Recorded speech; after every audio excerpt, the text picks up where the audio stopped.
Quem ora? Rejane, Pronto. oremos.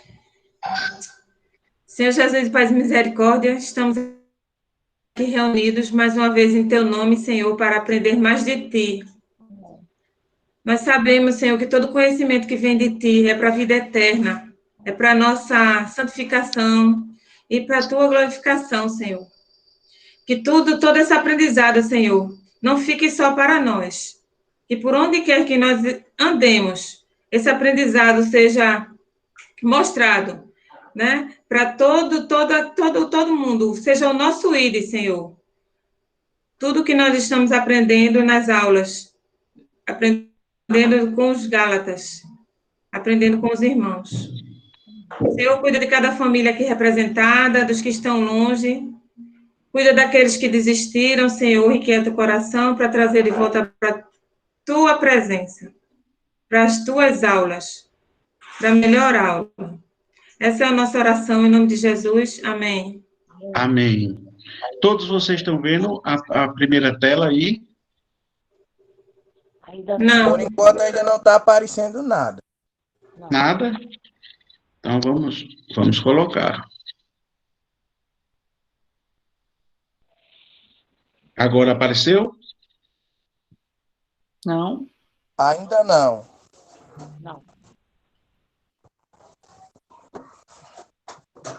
Espera aí, vou começar de novo aqui. Apresentar uma janela. Pronto, agora vai aparecer. Apareceu, né? Demora um pouquinho, Ricardo. Pronto, agora sim. Tá. Pronto, Ricardo. Então, pronto. Essa é a aula número 5 de 10 aulas da Escola de Liderança e Ministérios da Primeira Igreja Batista de João Pessoa. Eu sou Ricardo Moreira, o professor. Hoje nós chegamos na metade do curso, né? Que coisa boa. Começamos e já estamos na metade. Na aula passada, nós terminamos a aula com esses 2 versículos aí. Quando Paulo diz assim: meus filhinhos, por quem de novo sinto as dores de parto, até que Cristo seja formado em vós.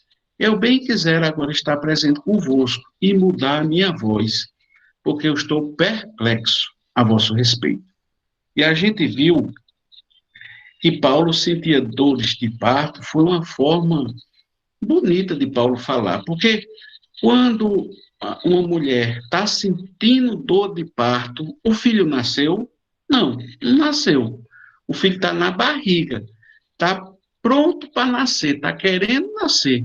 E Paulo está dizendo assim: eu tô sentindo de novo dor de parto, porque Paulo pensava que eles tinham se convertido, e Paulo tinha ali a ciência que eles, pelas formas de agir deles, por pessoas estranhas terem chegado, ou até mesmo do convívio deles, terem chegado e pregado que eles tinham que se circuncidar, e eles estavam em dúvida. Aí Paulo está dizendo assim: meu Deus, eu estou perplexo com vocês, eu estou admirado. Eu queria até mudar minha voz, eu queria dizer outra coisa, mas eu não consigo dizer outra coisa porque vocês não são aquilo que eu pensei que eram, crentes. Então, terminamos a aula passada dessa forma. E hoje a gente vai ver um pouquinho da história de Sara e Agar, e aí a gente vai ver por quê, a prática do Evangelho de Cristo e o maravilhoso escândalo da cruz, né? Começa a aula de hoje com o versículo 21 do capítulo 4 e o 22, dizendo assim: Paulo diz: dize-me, os que quereis estar debaixo da lei, não ouvi vós a lei? Porque está escrito que Abraão teve 2 filhos, um da escrava e outro da livre. Paulo está começando a trazer um embasamento bíblico para tudo que ele falou. É como se Paulo estivesse dizendo assim: se ele fosse eu, que eu tenho um linguajar bem mais comum do que Paulo, né? Paulo estava dizendo assim: que besterol é esse de vocês? Vocês estão querendo de novo voltar à lei, debaixo da lei? Vocês não entenderam nada, não, foi? Eu não estou compreendendo. Vocês querem bem ficar? Olha, eu vou dizer um negócio a vocês. Abraão teve 2 filhos, um da escrava e outro da livre. E por que Paulo diz Abraão teve 2 filhos, um da escrava e outro da livre? A gente vai entender agora. Abraão teve esses. Paulo chama a responsabilidade de Abraão, porque por Abraão que se começou a prática da circuncisão, que a gente já viu na aula 3. Então, Paulo está pegando e usando o próprio exemplo de Abraão para dizer o que ele quer dizer. Aí ele faz um jogo de palavras e diz assim: todavia, o que era da escrava nasceu segundo a carne, mas o que era da livre por promessa. O que se entende por alegoria? Porque essas são as 2 alianças, uma do Monte Sinai gerando filhos para a servidão, que é Agar. Veja, essa palavra alegoria, no grego lá, é alegaroe, ou alguma coisa assim, essa palavra que está escrita. É alegoria mesmo. Paulo está dizendo assim: eu vou usar uma figura de linguagem, eu vou usar um exemplo para vocês entenderem o que eu quero dizer. Eu vou fazer uma alegoria aqui. É esse sentido mesmo, sabe?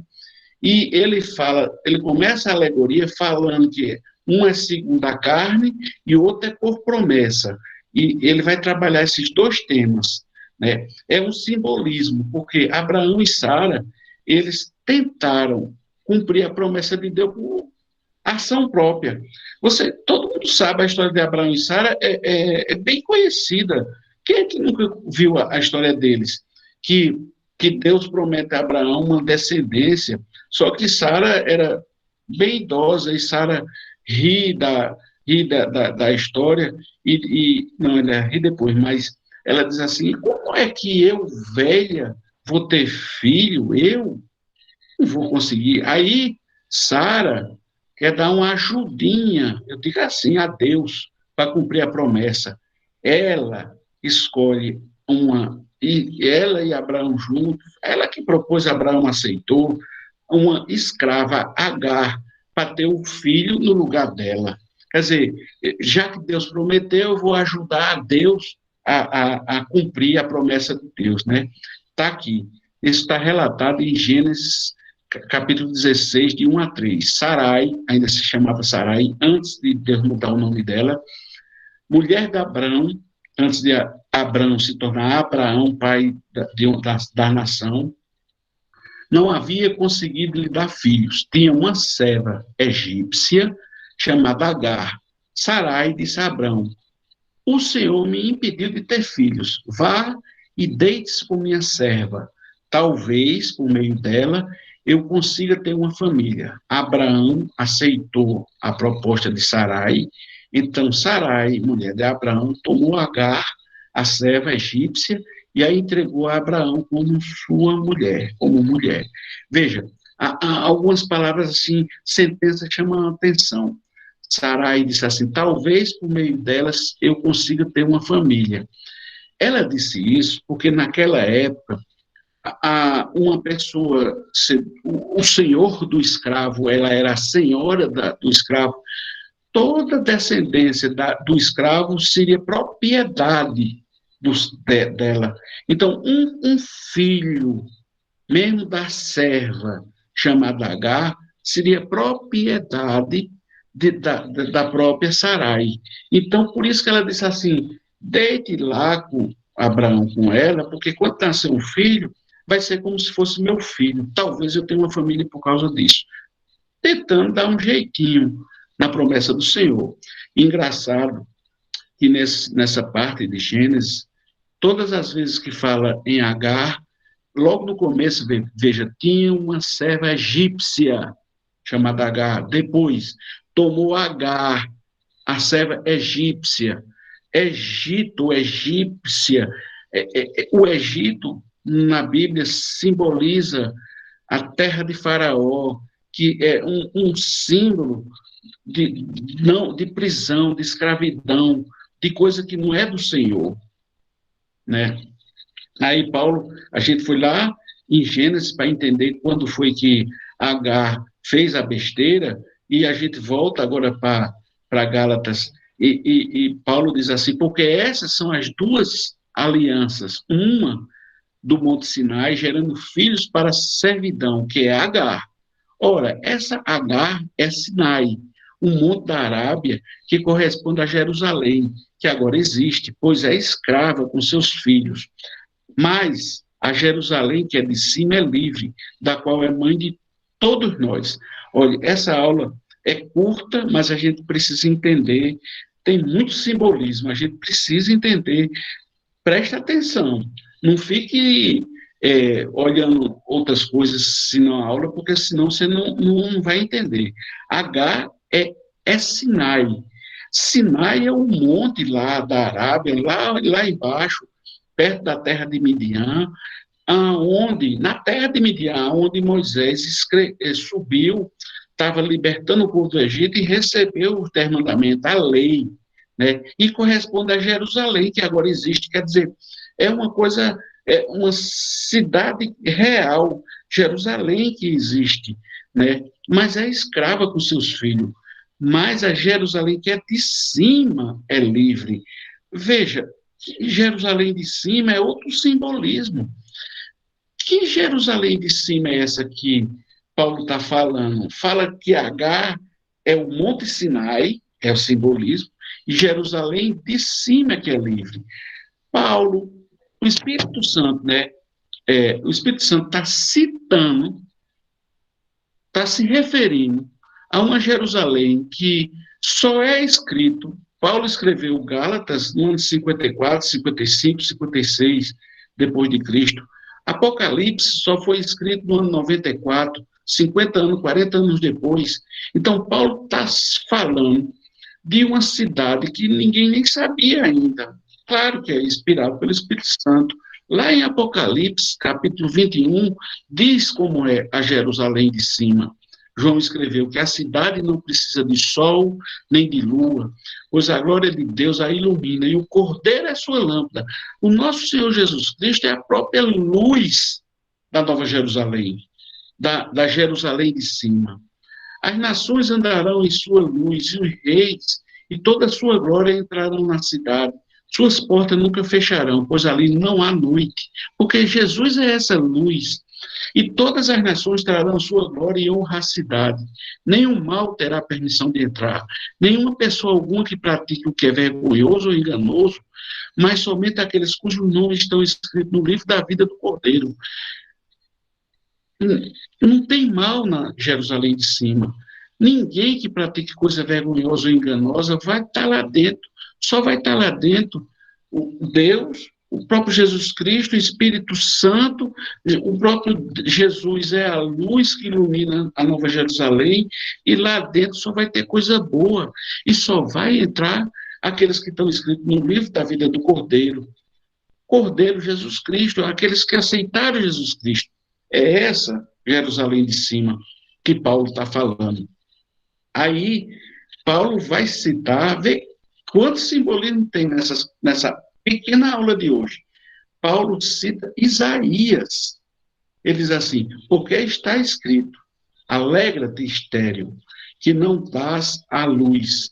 Esforça-te e clama, tu que não estás de parto, porque os filhos da solitária são mais do que as da que tem marido. Olha, se a pessoa lê esse versículo sem estar estudando o contexto, não entende nada. Tem que estar inserido no contexto. Paulo está citando Isaías, mas vamos entender. Paulo acabou de citar a lei, citar a escravidão, Agar, Jerusalém de cima, aí alegra-te, estéril. Na verdade, Agar representa o Monte Sinai, como a gente já falou. Jerusalém de cima é a Jerusalém celestial, que, veja, antes os gentios não tinham nem o direito de desejar ser escravizado pela lei. Se um gentio dissesse assim, ei, judeu, eu quero estar debaixo da sua lei, não aceitava, não. Olha, eu até disse na aula passada, eu e Jocelyn fomos numa sinagoga perto dessa cidade que a gente mora, para eu querer aprender o Antigo Testamento com eles. Eu queria aprender, não que eu ia me converter ao judaísmo, eu sou cristão, mas eu queria aprender. O judeu lá me recebeu bem como turista, a gente pagou para entrar na sinagoga, mas me proibiu de assistir qualquer culto, culto não, é culto, sinagoga, né? Qualquer culto deles fazem, porque eu sou gentil para eles. Então, é, é, nem que eu querendo ir, eu não tive o direito de ir. É isso que Jerusalém de cima representa, porque os gentios não tinham nem o direito, eram chamados de cães. Então, Paulo diz: alegra-te, Isaías diz também. Paulo cita Isaías: alegra-te, estéril, que não dás a luz. Quem não dá a luz são os gentios, porque quem dá a luz são os judeus que você nasce sob a lei, esforça-se e clama-te, que não estás de parte, porque agora com Jesus, os gentios têm o direito de clamar, que antigamente nem de querer estar debaixo da lei, mas agora os gentios têm o direito de clamar, porque os filhos da solitária são mais do que os que têm marido. Os gentios, hoje em dia, minha gente, são em número muito mais numerosos do que os próprios judeus. E essa passagem de Isaías citada por Paulo é a passagem que Deus inclui os gentios no seu reino. Somos nós sendo incluídos no reino de Deus por Jesus Cristo. É isso que significa. Vale, então, isso sem estar no contexto, para ver se você entende? Entende hebreu que você entende. Aí, Paulo continua: mas nós, irmãos, somos filhos da promessa como Isaque. Mas como aquele que era gerado segundo a carne perseguia o que era segundo o Espírito, assim também é agora. Mas que diz a Escritura? Lança fora a escrava e seu filho, porque de modo algum o filho da escrava herdará como o filho da livre. Eita, aqui tem outro simbolismo, né? Que está ligado com o Antigo Testamento, com Gênesis capítulo 21. Qual é essa passagem? É a passagem que, quando Isaac nasceu, o filho de Sarai, que virou Sara, quando Isaac nasceu, Ismael, o filho de Agar, da escrava, já tinha 9, 10, 11 anos por aí. E Isaac já estava sendo desmamado talvez 2 anos de idade naquela época. E Abraão preparou uma festa para comemorar a ocasião. Sara, porém, viu Ismael, filho de Abraão, com a serva egípcia Agar, caçoar de seu filho, Isaque, e disse a Abraão: livre-se da escrava, que é filho dela, ele jamais será herdeiro junto com meu filho Isaque. Abraão ficou muito perturbado com isso, pois Ismael era seu filho. Então, agora você vê, Deus, porém, lhe disse: não se perturbe por causa do menino e da serva. Faça tudo o que Sara lhe pedir, pois Isaque é filho de quem depende a sua descendência. Contudo, também farei uma nação dos descendentes do filho de Agar, pois ele é seu filho. Olha que simbolismo tão grande essa passagem. Deus, a gente, quando faz uma leitura assim, só do Gênesis, diz assim: eita, Deus é injusto, concordou com Sara, que era para tirar o filho Ismael. Abraão gostava tanto do filho Ismael, junto com a egípcia, Sara mesmo que pediu para nascer, e aí Deus manda ele para o deserto, manda para fora. Não. Deus cuidou de Ismael. E foi mais. A promessa de Abraão foi que os descendentes deles, eles seriam pai de uma nação. Como Ismael nasceu, filho da escrava, o simbolismo é que fez com que Ismael saísse do convívio deles, porque Deus não concorda com escravidão. Ele é retirado do meio, não vive pelo simbolismo. Ele jamais um escravo é herdeiro junto de Isaac. E todo mundo sabe que Isaac teve Jacó, e Jacó, todo mundo sabe que brigou lá com Deus no Vale de Jaboque, e ele foi marcado e se torna Israel, príncipe de Deus, e tem os 12 filhos, as 12 tribos de Israel, que viram a nação de Israel, a nação hebreia todinha, de Isaac. Mas Ismael, ele é pai dos árabes. Todos os árabes são descendentes de Ismael, uma grande nação também. Mas o simbolismo bíblico é que Isaac era o filho da promessa, era o filho de Sara, era o filho da livre, e nós não estamos presos, né?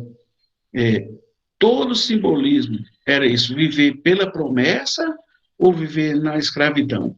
Para você ter ideia como as coisas, Deus cuidou de Ismael como pessoa. Quando Abraão morreu, eu acho que está isso no Gênesis 20, capítulo 25, os dois irmãos, que coisa bonita, Isaac e Ismael se juntaram para enterrar o pai. Coisa linda, sabe? Mas escravidão é uma coisa e promessa de Deus é outra. E a promessa de Deus é sermos livres. Por isso que Paulo termina o capítulo 4, dizendo assim, de maneira que, irmãos, somos filhos, não da escrava, mas da livre, né? E aí ele começa o capítulo 5, dizendo assim, portanto, permaneçam firmes nessa promessa, pois Cristo verdadeiramente nos libertou. Não se submetam novamente à escravidão da lei. Preste atenção. Olha, preste atenção, eu estou falando, preste atenção, viu? Eu, Paulo, lhe digo, se vocês se deixarem ser circuncidados, Cristo de nada lhe servirá. Se vocês querem ir para debaixo da lei, problema de vocês. Cristo já nos libertou. Cristo é a nossa salvação, né? Ele joga com as palavras liberdade, escravidão da lei, circuncisão, né? E aí ele volta a dizer com outras palavras, a mesma sentença de antes, com outras palavras, organizadas as ideias de outra forma, mas a mesma coisa. Todos aqueles que se deixam ser circuncidados devem obedecer toda a lei, pois se vocês procuram tornar-se justos diante de Deus pelo cumprimento da lei, foram separados de Cristo e caíram para longe da graça. Veja, Paulo explica isso também lá em Romanos, capítulo 3, quando ele diz assim, é evidente que a lei se aplica àqueles a que foi entregue, pois o seu propósito é evitar desculpas e mostrar que todo mundo é culpado diante de Deus, pois ninguém será declarado justo diante de Deus por fazer o que a lei ordena. A lei simplesmente mostra quanto somos pecadores.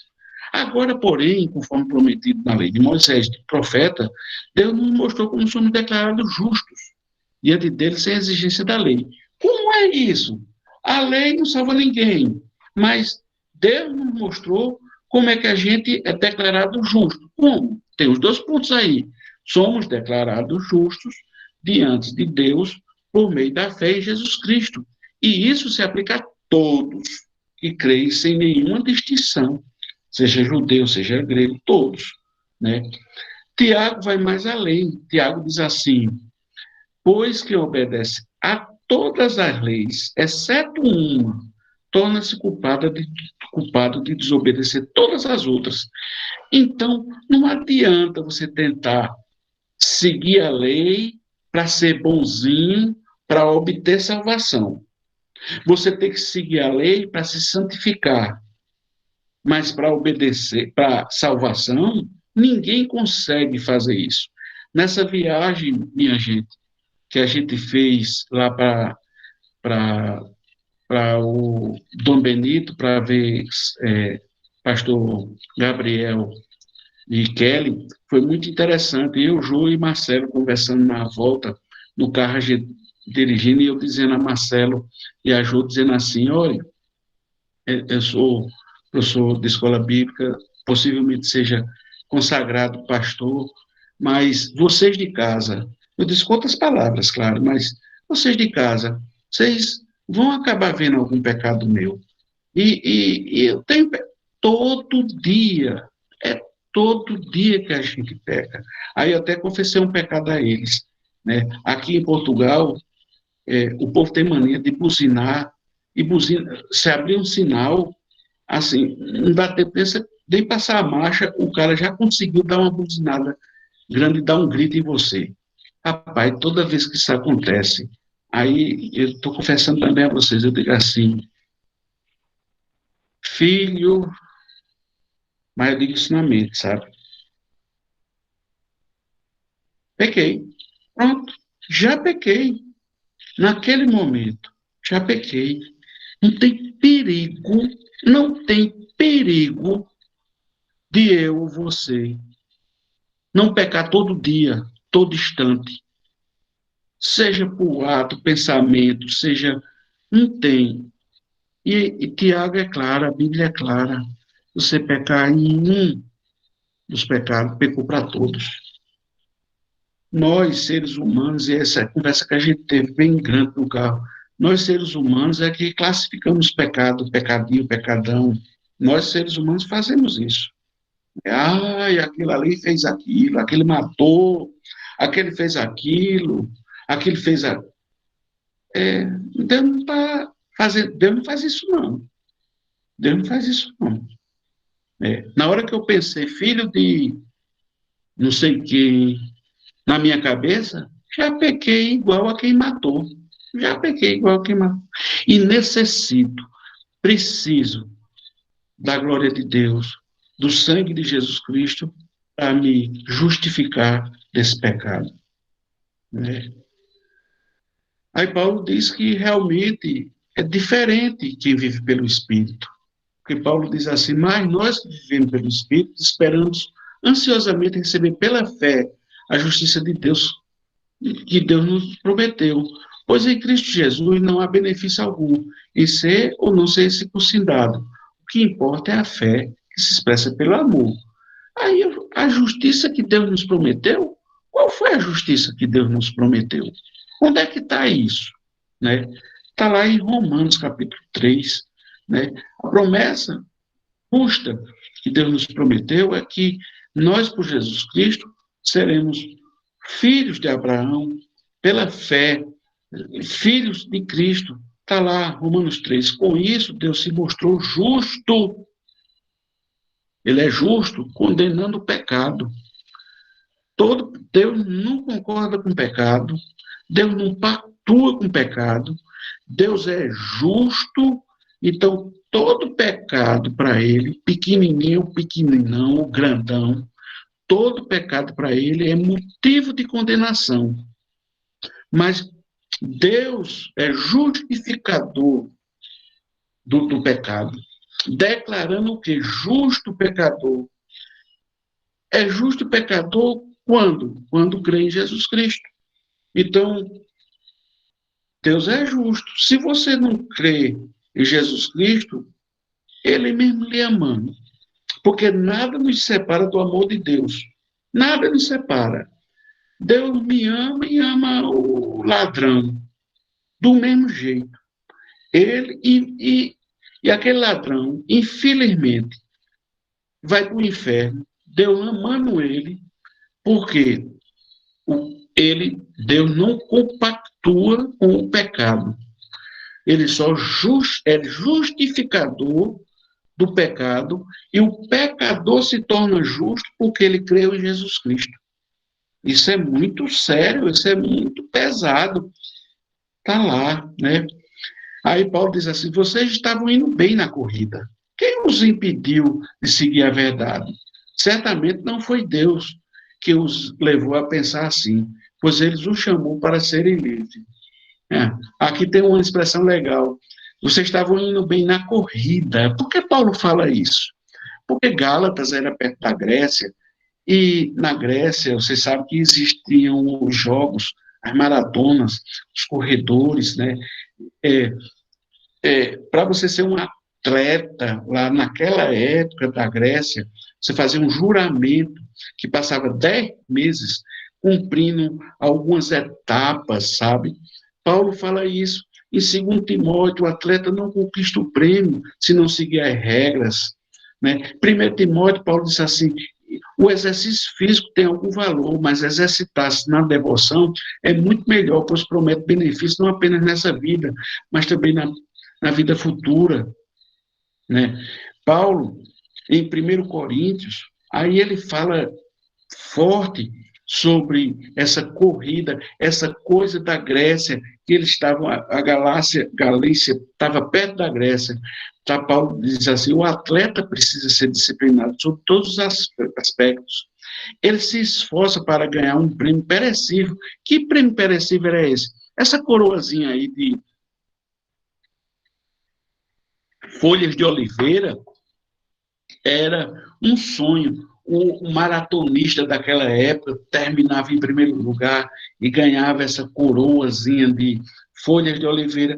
Mas 2 dias depois a coroazinha estava murcha, perecível. Aí Paulo diz assim, por isso eu não corro sem objetivo, nem eu luto dando golpes no ar, de jeito nenhum. Eu disciplino o meu corpo como um atleta, treinando para fazer o que se deve, de modo que depois de ter pregado a outros, eu mesmo não seja desqualificado. Paulo está dizendo assim, o meu treinamento para pregar para vocês, eu me disciplino para eu não pecar, para eu não ser desqualificado. Ele usa toda a simbologia da Grécia para pregar aos Gálatas, né? Paulo está dizendo assim, estava correndo muito bem. Quem foi que mandou vocês mudar a corrida? Quem mandou vocês fazer? Então, ele muda o argumento. Paulo muda, sai dos costumes da Grécia, que é as maratonas, e fala, um pouco de fermento se espalha por toda a massa. Confio que o Senhor os guardará de crer em falsos ensinamentos. Aquele que os perturbar, seja quem for, será julgado. Esse fermento que espalha a massa, tem uma passagem em Mateus capítulo 16, e os apóstolos de Cristo falam para Cristo que esqueceram o fermento de fazer o pão. Aí Jesus diz assim, fiquem atentos, tenham cuidado com o fermento dos fariseus e saduceus. Aí os apóstolos, tem hora que os apóstolos davam uma mancada séria, sabe? Senhor, a gente está falando que esqueceu o fermento de fazer o pão. Aí Jesus disse, rapaz, como é que vocês não conseguem entender que eu não estou falando de pão? Repito, tenham cuidado com o fermento dos fariseus e dos saduceus. Então, finalmente, está lá escrito em Mateus, entenderam que ele não se referia ao fermento do pão, mas os ensinos dos fariseus e saduceus. Porque tem gente, minha gente, que ensina coisa errada. Tem gente que, às vezes, é mal intencionada. Às vezes, no caso de Gálatas, era má intenção mesmo. E tem horas que as pessoas até são bem intencionadas, mas ensinam coisas erradas, pregam coisas erradas. Tem gente que diz assim, o certo mesmo é pena de morte. Pena de morte? E você é dono da vida para crente apoiar a pena de morte? Como é? Não, porque eu sou a favor do aborto, porque você é a favor de uma lei que tira uma vida de uma criancinha.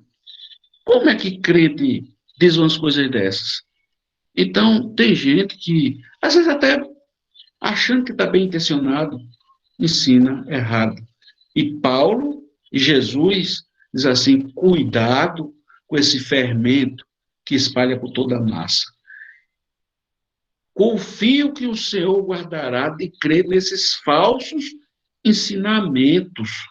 E aquele que perturbar, que seja julgado, sabe? Aí Paulo entra noutra coisa que devia estar acontecendo com ele. Como Paulo estava combatendo esses falsos profetas, esses falsos ensinadores, Paulo estava sendo possivelmente chamado de duas caras, porque Paulo diz assim: irmãos, se eu ainda prego que vocês devem ser circuncidados, como dizem alguns, por que é que eu continuo a ser perseguido? Se eu não pregasse a salvação exclusivamente por meio da cruz, ninguém se ofenderia. Esse sujeito devia castrar-se a si mesmo, sabe? Aqui tem uma parte que as pessoas precisam entender. Paulo, ele não permitiu a circuncisão de Tito. E ele, pelo contrário, os dois filhos da fé dele, que eram Tito e Timóteo, ele circuncidou. E por quê? Ele teve duas caras, ele agiu de duas maneiras diferentes. São dois casos completamente diferentes, não tem ligação. O povo de Gálatas estava ensinando a circuncisão como um meio de salvação. Tito, depois ele ia pregar na ilha de Creta, lá na Grécia. Ele precisava não ser judeu, ele precisava ser gentil. Timóteo, Atos 16, diz assim que ele era filho de uma judia, que era crente, mas o pai era grego. Então, Paulo, que quis que esse fosse com ele, tomando o circuncidou, por causa dos judeus que estavam naquele lugar. Porque Timóteo ia pregar, viveu pregando mais para judeu. Paulo nos ensina, e isso a gente só consegue compreender quando a gente lê 1 Coríntios 9, que Paulo diz assim: embora seja um homem livre, firme e escravo de todos para levar muitos a Cristo. Olha aí o de vermelho. Quando eu estive com os judeus, vivi como judeus para levar a Cristo. Quando estive com os que seguem a lei judaica, vivi debaixo dessa lei. Embora eu não seja sujeito à lei, agi desse modo para levar a Cristo os que estão debaixo da lei. Quer dizer, Paulo está dizendo assim: essa lei não me pega, eu creio em Jesus Cristo mesmo, mas eu me fiz parecer com o judeu para pregar para o judeu, para levar a palavra judeu. Aí, depois ele diz assim: quando eu estou com os que não seguem a lei judaica, quer dizer, os gentios, também vivo de modo independente da lei, para levá-la a Cristo. Não ignoro, porém, a lei de Deus. Ele não ignora a lei, porque Paulo sabia que a lei tinha uma função. Pois eu obedeço a lei de Cristo. Quando eu estou com os fracos, também me torno fraco, porque quero levar os fracos a Cristo. Sim, tento encontrar algum ponto em comum com todos, fazendo o possível para salvar alguns, né? Faço tudo isso para espalhar as boas novas. Então, eu escolhi hoje, estou até de cabelo solto, assim, né? Isso não... Deus não está se preocupando, não. Eu sou professor da universidade, eu vivo com os cabeludos, com as pessoas que ratam o cabelo, assim. Eu prego dentro da universidade, tá entendendo? Então, eu também não tenho cabelo grande só porque sou professor universitário, não. Eu gosto de ter cabelo grande, mas Jesus não está preocupado com essas coisas, não. Firme grego para pregar para os gregos, firme de judeu para me pregar com os judeus. O que importa é que Jesus seja pregado. É isso que Paulo está dizendo, né? Então, Tito precisava pregar em Creta para os gentios, então não vai circuncidar, não. Timóteo foi pregar para o judeu, precisava ser circuncidado e pronto, mas isso não implica em salvação de ninguém, né? E Paulo pega pesado, diz assim: esses sujeitos que os perturbam deveriam castrar a si mesmo.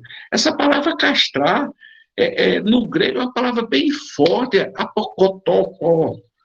Esse nome aí é pesado, não é uma circuncisão é corte de pele, uma pelezinha que corta. Essa palavra aí, grega, se castrar, é cortar um membro mesmo. Você está achando que é pouco, que Paulo pegou pesado?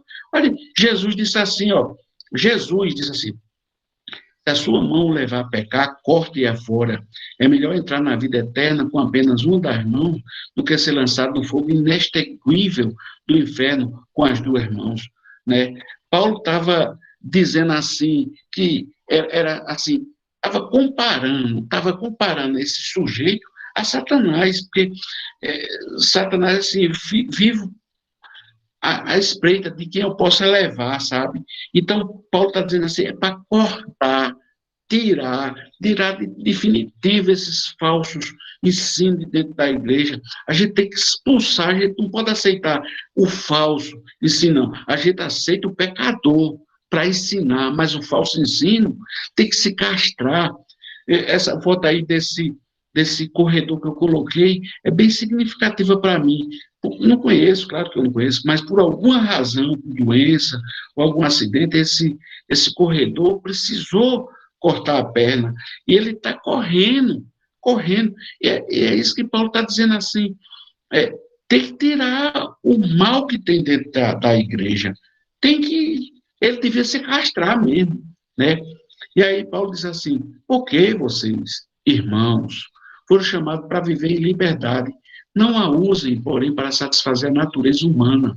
Ao contrário, usem-na para servir uns aos outros em amor, pois toda a lei pode ser resumida nesse único mandamento.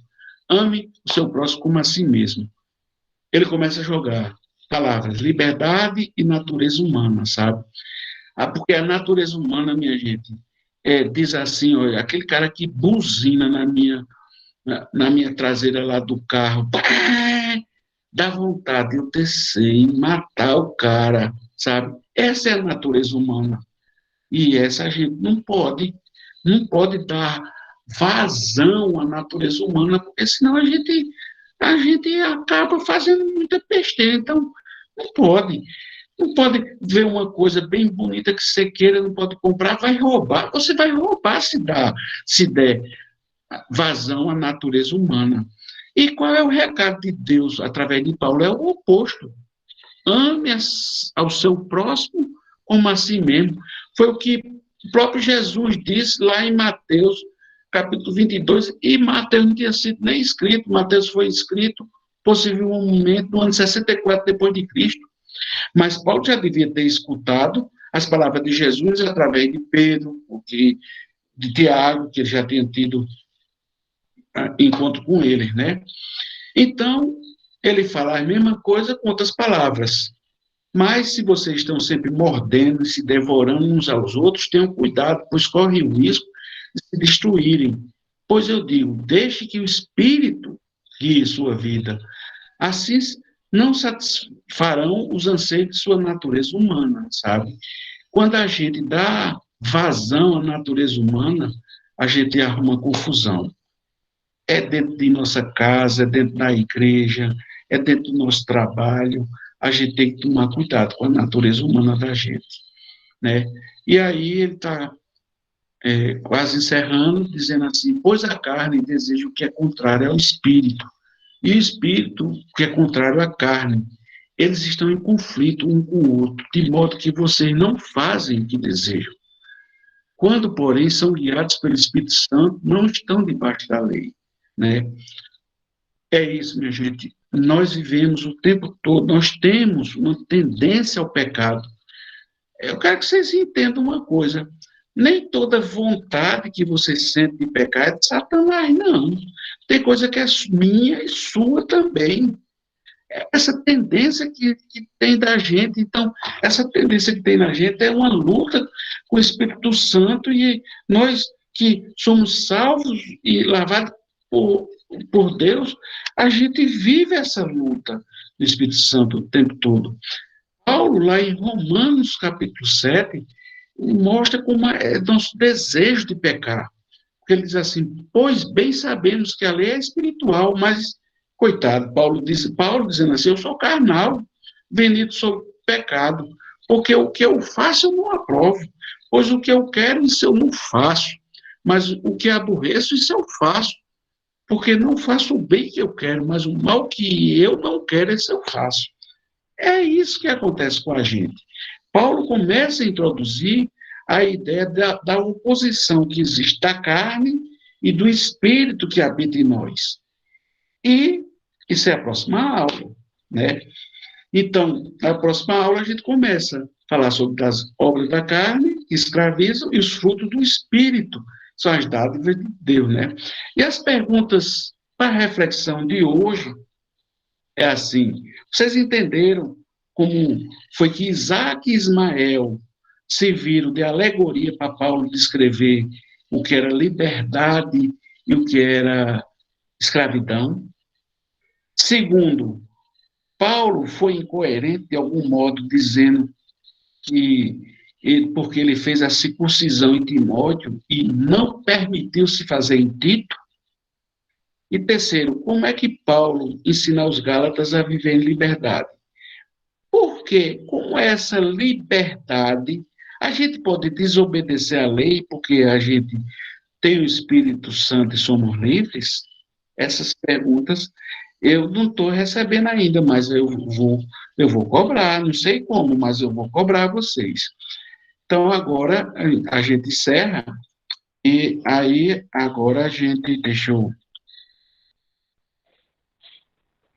parar aqui a apresentação, já parei, né? E eu gostaria de deixar, agora a gente tem um tempinho para vocês fazerem perguntas ou acrescentarem. Hoje a aula tinha pouco slide e muito assunto ligando o Novo Testamento com o Antigo Testamento, alegoria e muito simbolismo. O que é que ficou em dúvida? O que é que vocês querem perguntar, o que vocês querem acrescentar?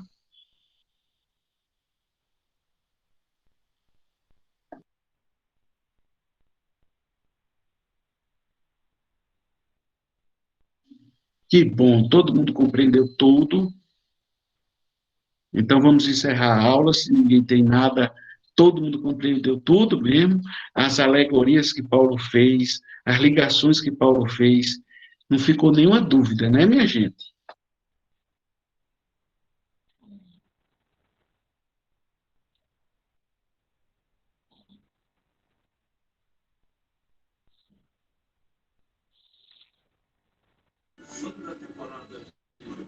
Rico, alô?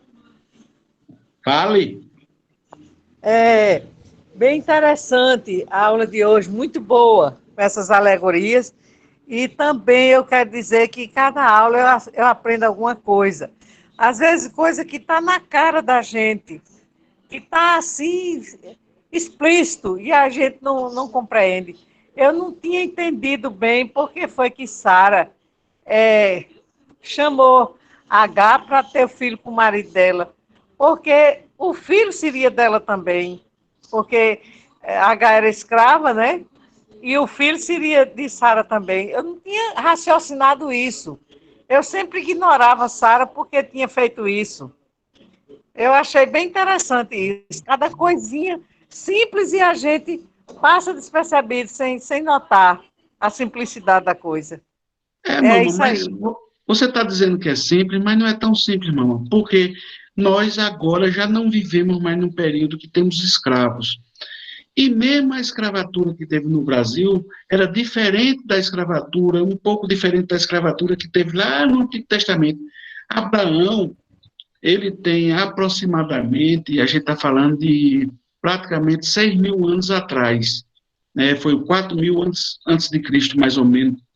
Uma contagem, no mínimo isso aí, no mínimo. Então, a escravatura era alguma coisa muito mais forte.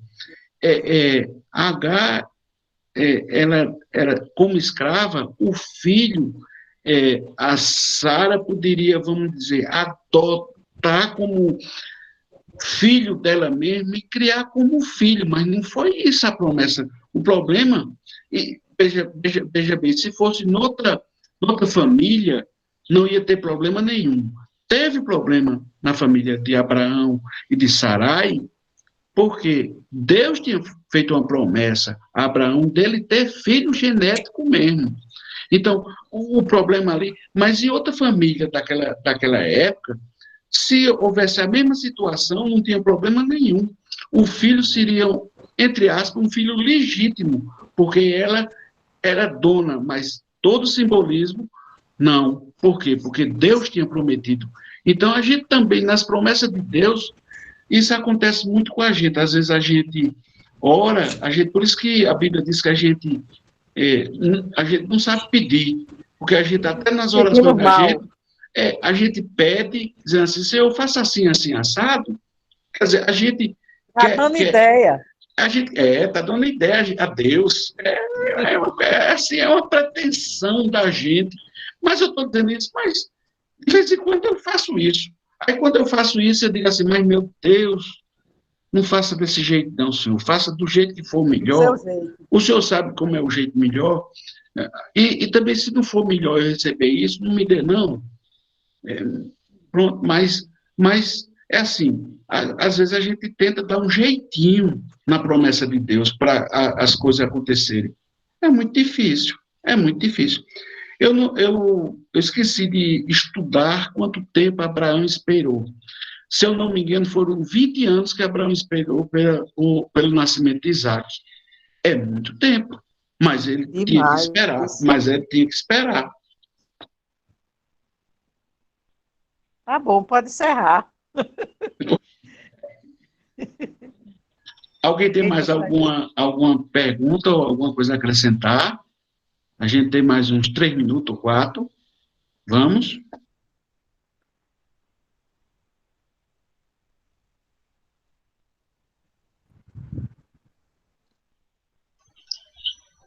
Ricardo, eu queria dar um recado no final, se for possível, se der tempo, né? Porque a gente está com a restrição de tempo também do Google Meet agora, né? Bom, pode dar então, pastor, porque ou foi bom que todo mundo entendeu tudo, ou todo mundo entendeu, aí foi ruim que todo mundo entendeu nada, e ficou muita dúvida, aí o povo vai ter que ver a aula de novo todinho, e pegar o livro e estudar as alegorias que Paulo faz, porque realmente tem muita conexãozinha que a pessoa se perde. Se a pessoa passar ligeiro, não pega, não. Mas diga, pastor, então, o recado e se quiser acrescentar mais alguma coisa à aula, acrescente.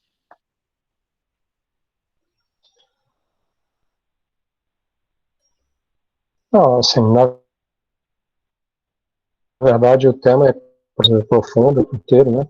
Então você tem que estar indo e voltando lá para comparar, para entender por que ele está citando, mas foi muito esclarecedor. Só avisar os irmãos, a gente está na metade do curso de Gálatas, né? Amanhã é a 5ª aula também do curso de Salmos, que tem irmãos que estão assistindo Gálatas e Salmos, né?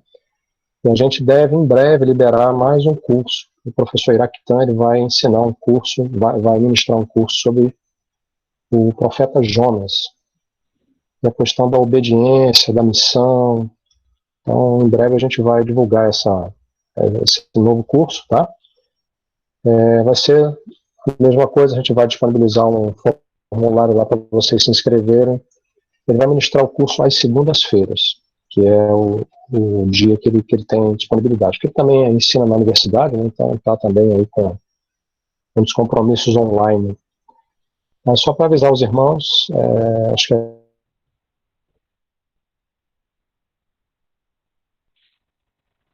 essa semana a gente já libera.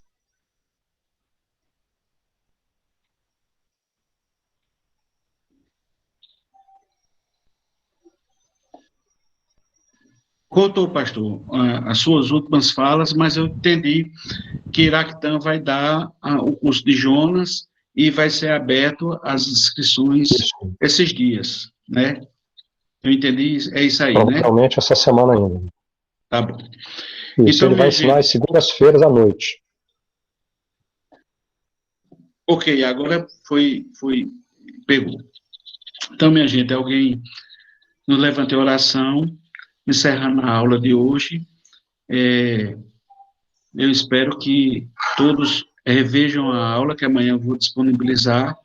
Pegue o livrozinho, pegue a Bíblia e comece a ter a mania boa de pegar o Antigo Testamento e lá no Novo Testamento, o Antigo Testamento, para poder compreender o que Paulo estava querendo dizer. E por que Paulo usou Agar e Sara, Ismael e Isaac, para poder falar sobre escravidão e liberdade. Quem pode orar? Então, vou orar eu. Senhor Deus, muito obrigado, Senhor, por tudo que o Senhor tem feito, Senhor, por tudo que o Senhor tem nos ensinado, Senhor, por tudo que o Senhor tem esclarecido, Senhor. A tua palavra é profunda, Senhor, mas ela é esclarecedora também, Senhor, e muito simples no sentido de entender que Jesus Cristo é nosso Salvador, é nosso Senhor, nosso Salvador, que o sacrifício, ele é o Cordeiro de Deus, que tira o pecado do mundo, e o sacrifício dele na cruz foi o bastante, suficiente para a salvação de quem assim desejar, de quem assim crê. Então, muito obrigado, Senhor, pelo amor que o Senhor tem por nós e por esse ato de justificação que o Senhor fez por nossas vidas. Eu te agradeço e oro assim, em nome do Pai, do Filho e de ti, Jesus Cristo. Em nome de Jesus, amém. Deus abençoe vocês, boa semana e que o Espírito Santo abra a cabeça de cada um para a gente entender todas as aulas. É assim que eu oro e te agradeço. Amém. Tchau. Amém. Deus abençoe, irmãos. Deus abençoe a todos. Até a próxima. Fique com Deus. Amém.